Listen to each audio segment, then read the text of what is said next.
Tushda mehmon ko'rish qadimiy ta'birlarda muhim ramz hisoblanadi.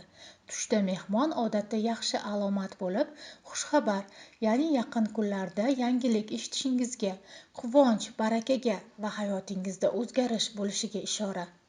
Agar mehmon tanish bo'lsa, o'sha inson bilan bog'liq yangilik bo'ladi.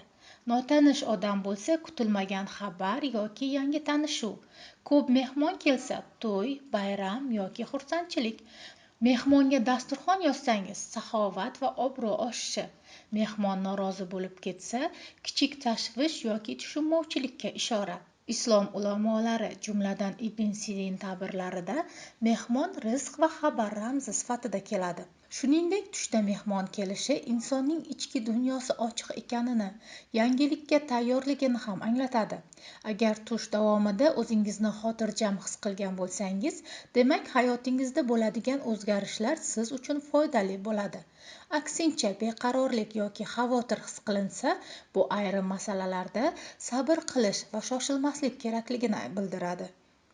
G'arb psixologiyasida esa mehmon inson ongiga kirib kelayotgan yangi g'oya, fikr yoki imkoniyat ramzi hisoblanadi.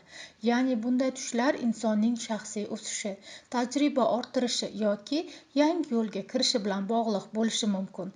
Ayniqsa notanish mehmon ko'rish inson o'zini anglash jarayonida ekanidan darak beradi.